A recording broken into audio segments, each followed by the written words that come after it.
Welcome to the Finjan Show. I'm your host, Faris Alami, and today's episode has been brought to you by Connecting Dots Globally, an entrepreneurship and STEM training program for youth, especially in high school and college.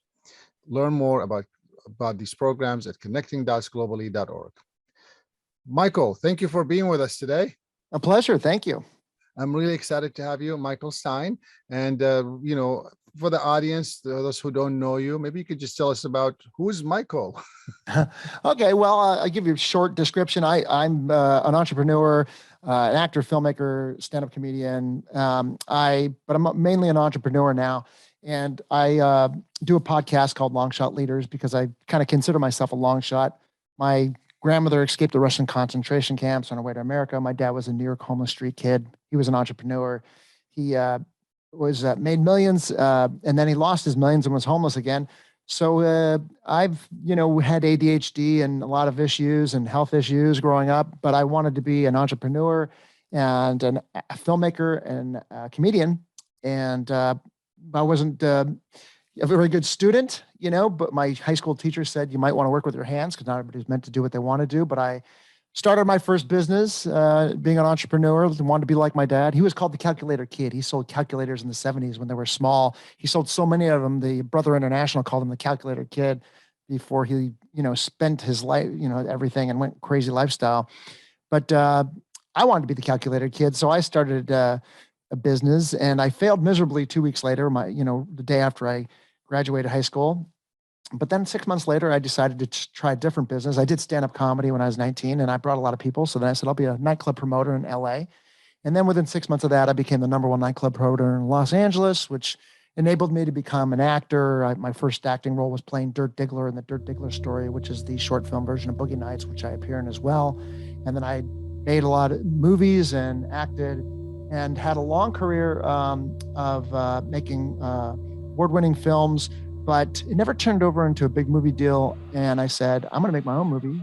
But I was broken and dead at this point because I left my nightclub business to become a filmmaker and an actor. And I became an entrepreneur again to make money, to make a movie. And within 6 months, I made $250,000 and I was able to make a movie with two-time Academy Award-winning award actress Faye Dunaway and Andy Dick and Coolio. And I wrote, directed, produced, and acted in it. And ever since then, I almost bottomed out my business making that movie. And I said, if I was ever going to do a podcast about about entrepreneurship and about people that have won and lost quite a bit. And ever since then, I've grown that business to over $100 million. And that's kind of like the short version of why I'm here today, talking about entrepreneurship and all that stuff.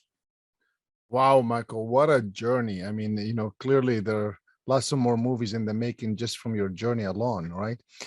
So much appreciate you sharing that with us today. So what is it that if people want to know, what do you do today? What would you tell them? What do you do today?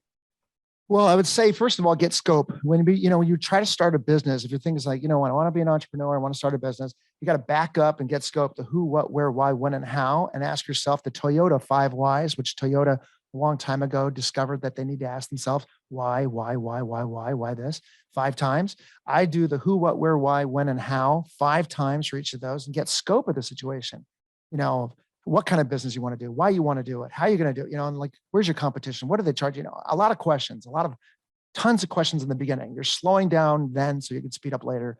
Once you get scope, then you prepare, even for an ADHD person like myself. If I can go back, I would tell them, prepare as much as you can, put everything down on paper, even if Excel spreadsheets are not your friend, kind of start making those Excel spreadsheets with all your ideas and everything down and spreadsheet the shit out of it. And then get an idea of what, where your directions are going to go. And then after that, make a list of milestones, even though you might not know what to do, just kind of put down milestones of what you think you're going to do in progression. So you have kind of like somewhat of a roadmap. I would just prepare a lot and I would get your mindset right. And also doesn't hurt to get involved in personal development either if you want to be an entrepreneur, because those two things work hand in hand. Yeah, thank you so much for sharing. I've always believed that entrepreneurship goes ups and downs, and sometimes those ups and downs the same moments. I'm sure you could relate to that with just what you described. And I'm curious to hear from your journey. And I, by the way, support 100% the notion of I call it informal education. A lot of people just worry about formal education, a 4-year degree, a 2-year master's or whatever. And I've always believed informal education is just as good as formal education. Now, they're all different. You need probably both, but it's just as good to be informally educated because there's just so much you could learn from each other, so much you could learn from other people. So thank you for sharing that insight. Like get educated. Right. Yeah. And that never ends. Sometimes you'll see, not all the time, but sometimes you'll see formally educated people, they'll get their 4-year degree and they'll say, well, I'm done, and they were so tired and they burnt it themselves out. I really didn't want to learn until I graduated high school. And then I paid for my own education, a la carte, picking and choosing and never stopping, to this day, and still, make every single day, realize that you're a student. You got to study hard every day to win. Yep. I went through that, I call the 20-year program. So I started in 1990 and I graduated in 2014. And then what I usually tell people, I did get a degree from life. It's probably the most expensive one, as you know. The other one was, there's a price mark to it and you pay it and you're done. The one for life is just never ending. Yeah. Consider those mistakes, because I know what you're talking about. Consider those mistakes learning experiences, because if you consider them failures and you try to avoid because it's painful to look at those and analyze those, that you've spent a lot of money and time on investing in those mistakes. So you might as well learn from them. Yeah. Thank you, Michael. Let's take a short break. Clearly, we could keep you here all day, but let's take a short break and come back with a few more questions to you. Thank you so much for being with us. We'll be right back after these short messages. Thank you. We'll see you soon.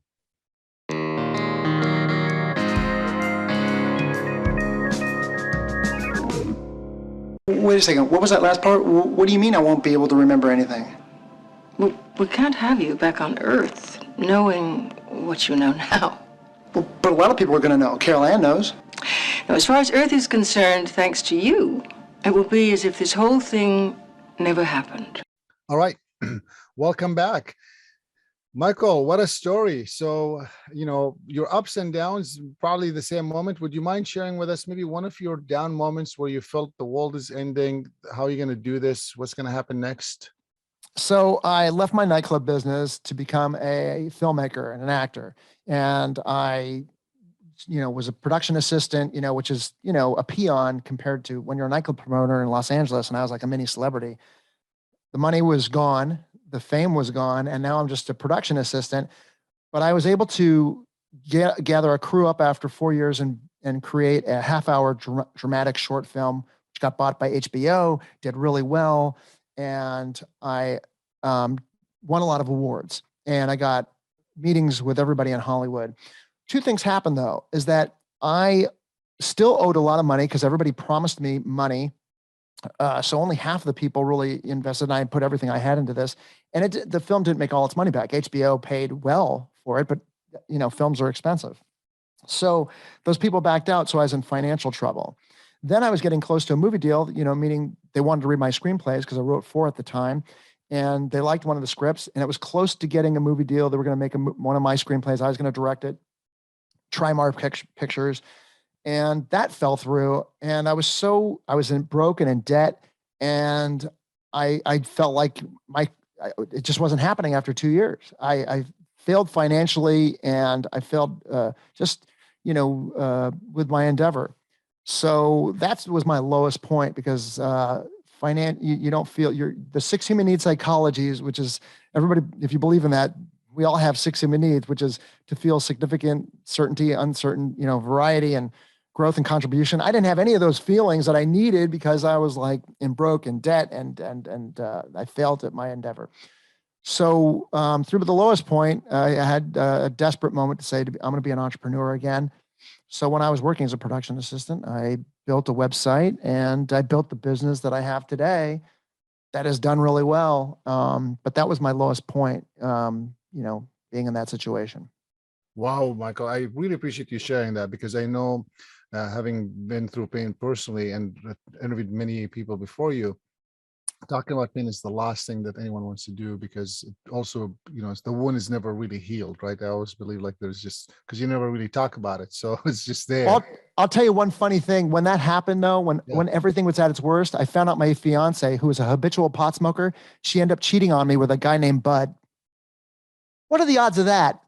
she loves she with a guy named Bud. I mean, it's just ironic. But anyways, you learn how to laugh about these things. Yeah, I mean, at the time, probably devastating. Looking back is, somewhat ironic and funny. But yeah, I'm glad that you could do that today on these things. So, Yeah. and I think we all know, having humility and having ability to look at things and be funny about them can also help you a little bit ease the pain that you probably went through at those times. That sounds like a lot of pain. So Michael, I mean, what a journey. I want to also make sure that we plug in what you're doing today, because we didn't really mention that earlier. But tell me, thanks for sharing that moment. Would you mind sharing with the audience here today, like maybe one of your highest points where you felt like the world is under control, you're going to the next big thing, and the world is opening for you? When would I know you got probably many of them. Just pick one. Yeah, there's one, because finance was just such a big thing, for me for a while. You think money's not everything; it doesn't solve everything. But I walked into I've got my first warehouse. It was a tiny little warehouse I was renting, and I'm still kind of struggling at this point, but business is doing well and it's climbing. I show up to work and there's a hurricane for the third week in a row in Florida. And they call me in the morning and they say, we need $1 million worth of tarps. This is my business. And it was the biggest contract in America. And I said, okay, well, no problem. I said, we're the biggest tarp supplier online. We were one of them, but I said, we'll make it happen. And I spent the whole day, I didn't do anything but orchestrate getting all of our stock, everybody's stock in the country that did what I did in these little satellite companies. And I bought up everybody's inventory, and I was able to get the state of Florida their $1 million worth of tarps. And by the end of the day, I made $1 million in one day, and I closed the deal. And I remember crying, because you're thinking, money is, you think like that's going to solve everything. And by next year, when Hurricane Katrina came out and I started buying everybody up again, all these vendors around the country that sold tarps said, we know who you are. They call you Hurricane Mike. And I thought, first of all, that's a ridiculous name. And I thought, I want to be a filmmaker, an actor still at this point. I don't want to be Hurricane Mike. But then I thought, one of my goals was to be like my dad, the calculator kid. So I said, I'm not the calculator kid, but I actually became Hurricane Mike. I said, that's pretty cool. That was one of the bigger accomplishments, by not taking no for an answer and making that sale happen. And I've learned to do things like that, just make it happen no matter at what cost and whatever it's going to take. Sometimes you work better with your back up against the wall. So that's one of them. Wow, Michael, what a beautiful story in a way. And I really appreciate you bringing these two stories up with us and sharing them with the audience. That's very thankful for that. Clearly, we can keep you all day and keep digging deeper for so many and things to be unfolding. But for those who would like to stay in touch with you and want to learn more about your tarp, would you tell us what's your company now and what are you doing besides your obviously podcast? Right. Well, the company I've had since that, I started to make that movie. It's called tarpsplus.com. And you can just go to tarpsplus.com if you need a tarp. We're also building a branded product at the end of the year. It's called Bolator, and it's going to define the backpack tarp hammock industry the same way that Yeti defined the cooler. And it's a really exciting brand product that we're bringing out, which is separate from, the company, whole another division of a company. And if you want to know more about me, you can just go to longshotleaders.com, which is our podcast to tell stories about underdogs who found success. And that's how you could find me, at longshotleaders.com. Thank you so much, Michael. Appreciate you being here. So thank you for those who tuned in. Much appreciated. I'm your host, Faris Alami. Till the next show. Thanks. Have a good day.